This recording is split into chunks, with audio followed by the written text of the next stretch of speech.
আসসালামু আলাইকুম বন্ধুরা, আপনারা সবাই কেমন আছেন? নিশ্চয়ই ভালো আছেন।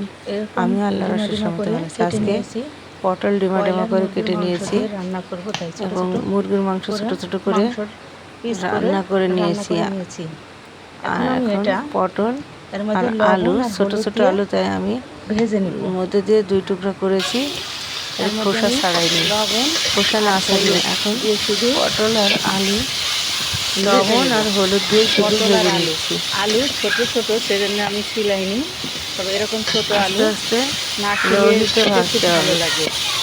আমি আলুগুলো ছিলাইনি। এখন আলু আর পটল ভেজে নেব, শুধু তেল দিয়ে ভাজবো। এটা আস্তে আস্তে লোহিতে ভাজতে হবে।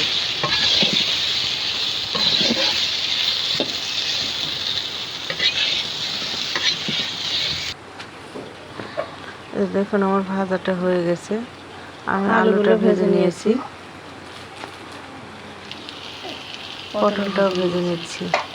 তেল দিয়ে এভাবে ভেজে নিতে হবে। এভাবে ভেজে মুরগির মাংস ছোট ছোট করে কেটে নিয়ে রান্না করলে অসাধারণ লাগে। অবশ্যই অবশ্যই বাড়িতে ট্রাই করে দেখবেন। মাংসের সব মশলা দিয়ে মশলাটা কষিয়ে নিয়েছি। পটল আলু ভেজে এখন এর মধ্যে দিয়ে দিচ্ছি। এটা সুন্দরভাবে কিছুক্ষণ কষিয়ে নেব।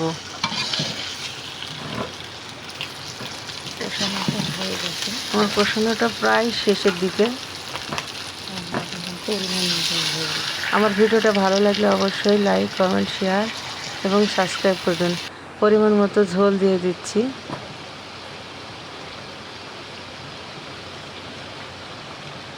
রান্নাটা প্রায় শেষের দিকে।